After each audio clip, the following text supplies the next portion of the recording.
মুসা পয়গম্বরের আওয়াজ পাইয়া জাহাজগুলো দৌড়াইয়া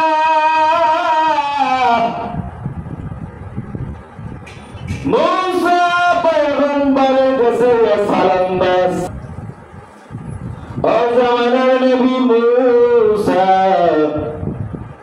আপনি তো আল্লাহ তাআলার সাথে কথা বলতে যান, আমার একটা আরজি, আমাদের একটা আরজি, আমার মালিক কতদিন অনেকদিন পর্যন্ত বৃষ্টি দেয় না, বৃষ্টি না দেওয়ার কারণে রৌদ্রের তাপে জমিনের ঘাসগুলা মরিয়া মরিয়া যায়, আমরা যে খাবার খাবো সেই খাবার খাওয়ার মতো কোনো পরিস্থিতি নাই, আমরা অনাহার, আমরা খাবার পাই না। যদি জমিনের মধ্যে যদি জমিনের মধ্যে ঘাস না হয়, আমাদের পেটের ক্ষুধাটা আমরা নিবারণ করতে পারবো না। ও জামানার নবী মুসা, তুমি আমার মালিকের কাছে বলবো, মাওলা কবে বৃষ্টি দিবেন? সুবহানাল্লাহ, সুবহানাল্লাহ। জামানার নবী মুসা বলছে, ঠিক আছে, বলবো আমার মালিকের দরবারে। হাঁটতেছে, তোর বাড়ির দিকে হাঁটে, কত দূর যাওয়ার পর এক বুড়ি মহিলা, বৃদ্ধা মহিলা আমার মা মুসা নবীর আওয়াজ পাইয়া রাস্তার সামনে চলে আসছে। আসার পর বলতেছে, বুড়া মহিলা বলতেছে, ও জামানার নবী মুসা, আল্লাহ আমাকে এত গরিব বানাইছে, আমি যে একটা জুতা পরিয়া হাঁটবো, জুতা, সেই জুতা পরিয়া হাঁটার মতো সামর্থ্য আল্লাহ আমাকে দেয় নাই। তাকাইয়া দেখো আমার একটা ঘর পাতা দিয়ে করা, আমি যে 3 বেলা খাইব, আমি খাবার মতো কোনো ব্যবস্থা নাই, খেজুর নাই, রুটি নাই, গম নাই, কিছু নাই, আমি কি খাবো? তুমি আমার মালিকের কাছে বলবা, মাওলা রে, আমার মালিক যেন আমাকে বড়লোক বানায় দেয়। মুসা নবী বলল, ঠিক আছে।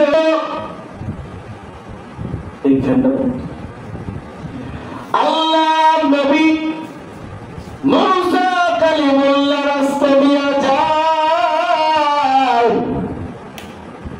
কিছু দূর যাওয়ার পর এক বড় বাদশার সাথে দেখা, বড় ধনত্ব ব্যক্তি। মুসা পয়গম্বরের কাছে বলতেছে, জামানার নবী মুসা,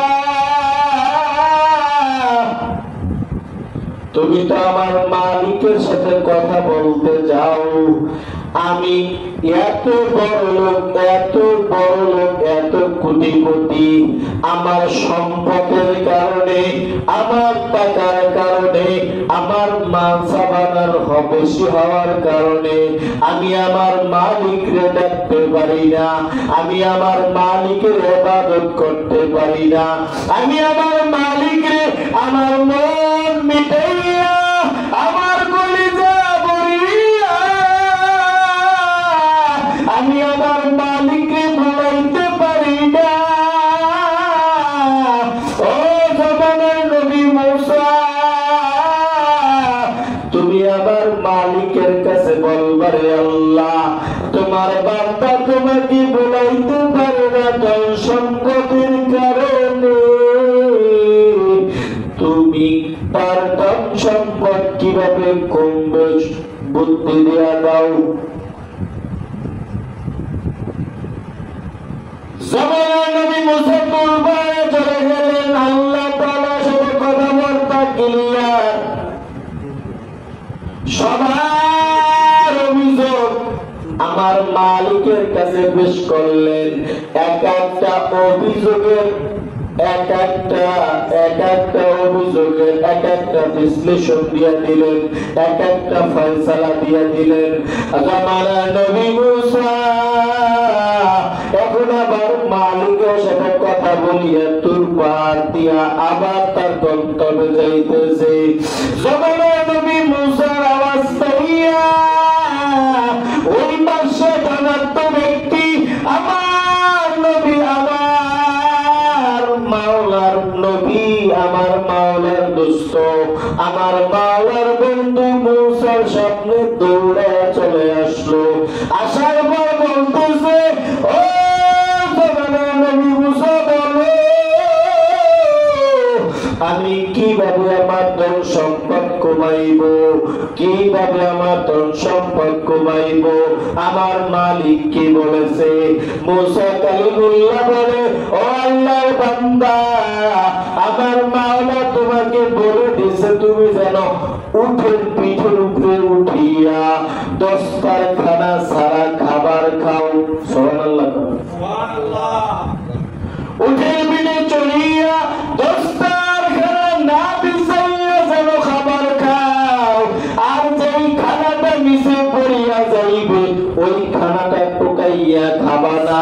যদি তুমি এইভাবে খাইতে থাকো, এইভাবে খাইতে থাকো, তাহলে একদিন না একদিন তোমার ধন সম্পদ আস্তে আস্তে কমিয়া যাইবে।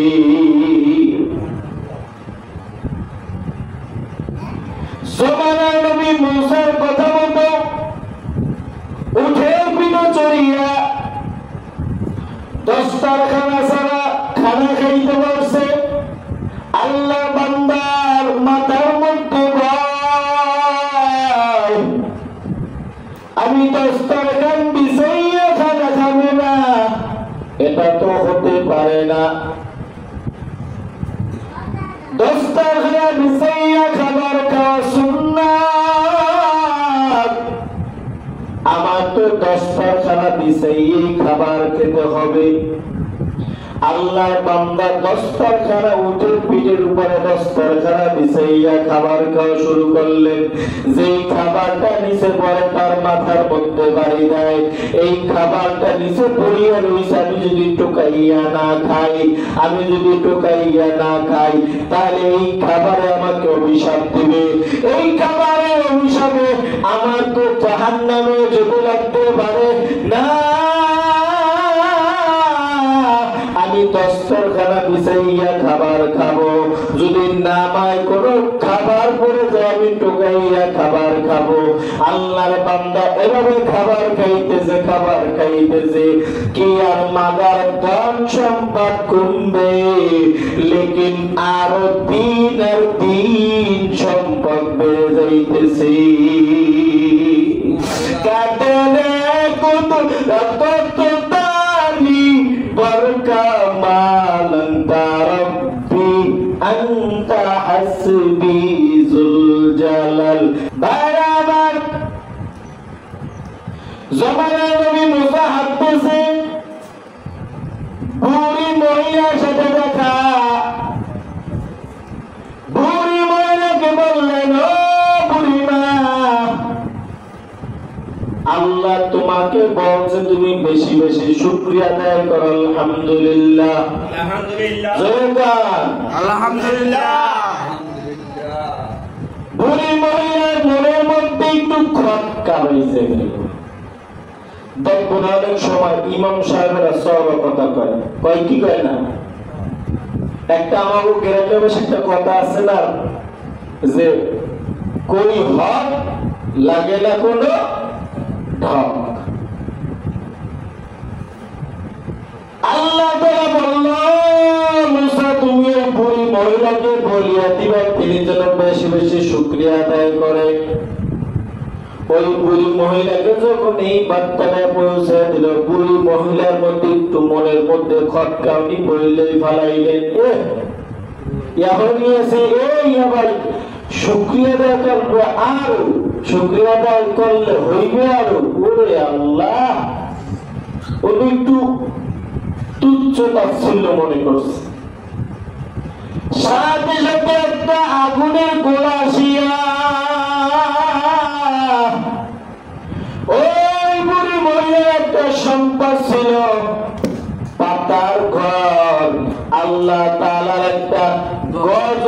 আগুন আসিয়া ওই পাতার ঘরটাও আল্লাহ তাআলা জ্বালাইয়া পোড়াইয়া সরকার করে দিছে।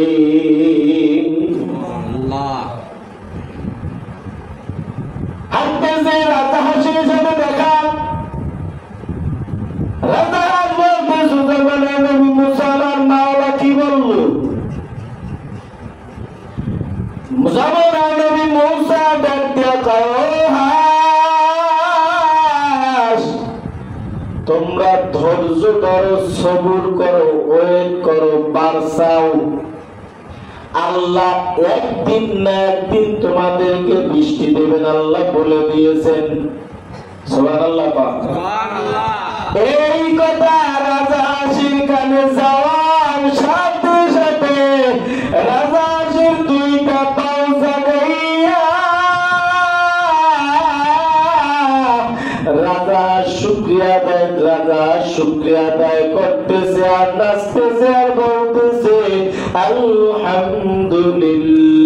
সবাই বলেন আলহামদুলিল্লাহ, আলহামদুলিল্লাহ, আলহামদুলিল্লাহ।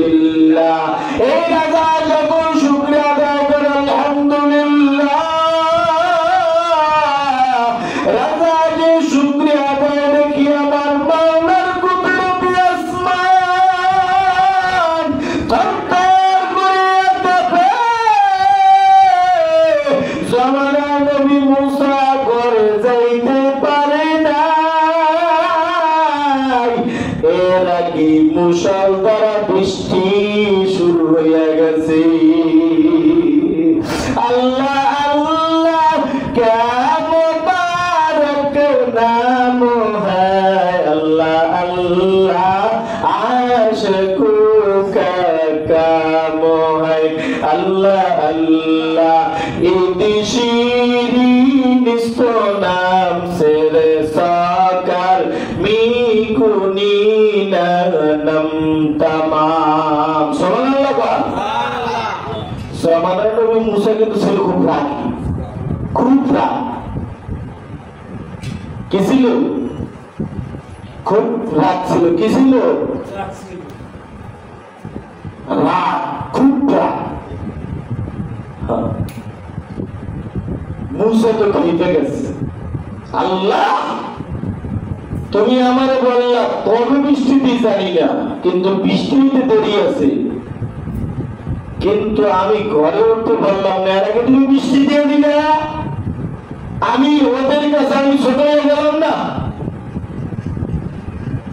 তখন আল্লাহ বলতেছে মুসা, যখন তুমি আমার এই বার্তাটা, আমার এই সংবাদটা যখন ওদের কাছে পৌঁছে গেছে, তখন ওরা কি করছে?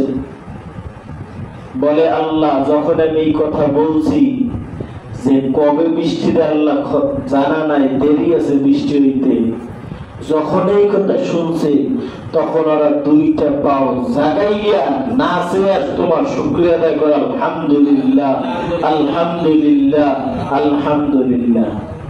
তখন আল্লাহ বলতেছে যখন ওরা নাচছে আর শুকরিয়া আদায় করছে, তখন আমার কুদরতি আসমানটা ভূমিকম্প শুরু হয়ে গেছে। আমি আল্লাহ সহ্য করতে পারি নাই, আমি মুষলধারে বৃষ্টি দিয়ে দিয়েছি।